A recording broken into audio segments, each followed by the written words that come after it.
Hey, Coach, so glad you found us. Make sure you subscribe and like. That's the first thing, my son's shoes. Second thing is make sure you go over and check out teachhoops.com for coaches who want to get better. There's a roadmap in there that will allow you to become a better basketball coach. 30 plus years of coaching experience. You will get my personal email address. I will help you put pictures on the wall and become nationally ranked, win more games in less time. Teachhoops.com. Go check it out. Hey, everybody. Welcome to episode 3, which seems like the appropriate episode when you're talking about the rule of 3 offense.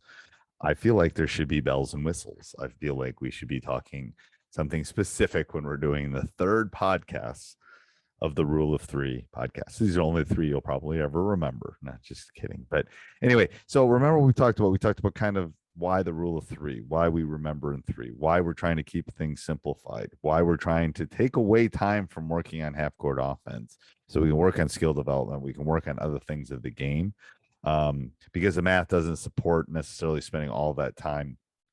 The statistics from the stats teacher doesn't necessarily support spending all of that time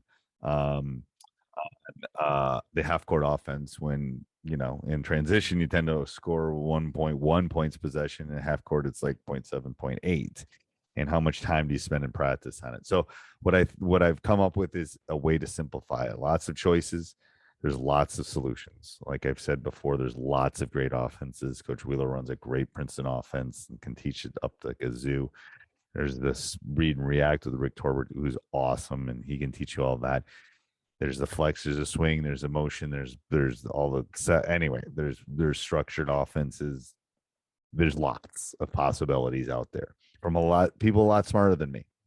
But I'm just telling you, from someone that's coached 35 years and won 80% of the games he's coached and won a bunch of state titles, not saying that to brag, saying it to make a point, is kids haven't changed. They can't.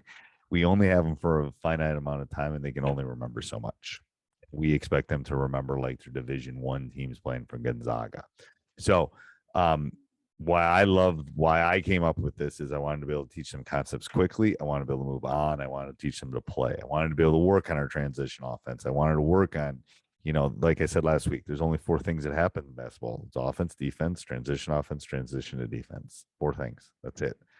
And we spend too much time on the offensive part when it's like 20%, 30% of the game maybe is straight half court offense. So I wanted to give it an easy progression. I want to be able to teach it to coaches. I wanted to be able to make it so simple that anyone could do it. Doesn't matter if you're a 4th grade coach, doesn't matter if you're a high school coach, you can run this offense. It's all on a 3x5. It's all teaching rules. Doesn't matter if you're running a 4x1, doesn't matter if 5 out. I don't know what I was trying to say there, 5x0, maybe 5 out, but it's easy and can quickly be done. And the progression's great.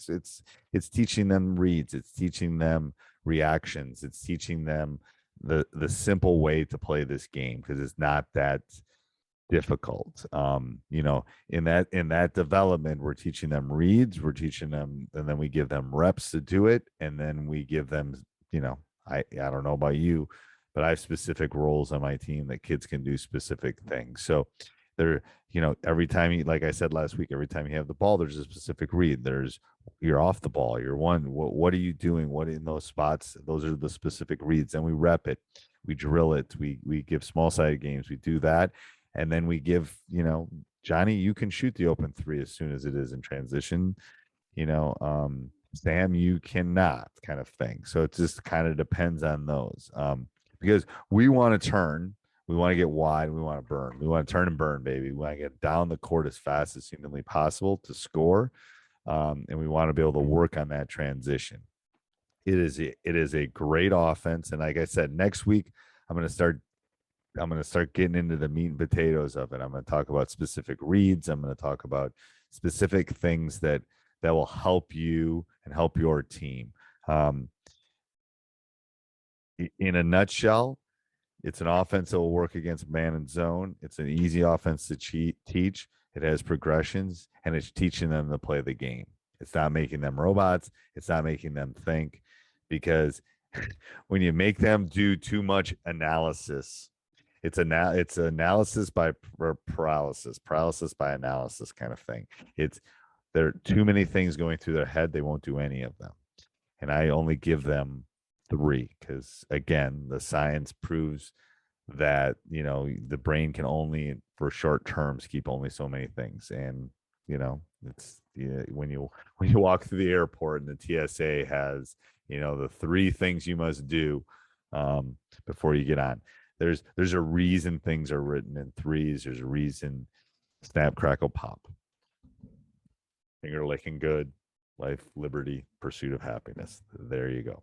Great offense. I know you're going to enjoy it. All right, until next week.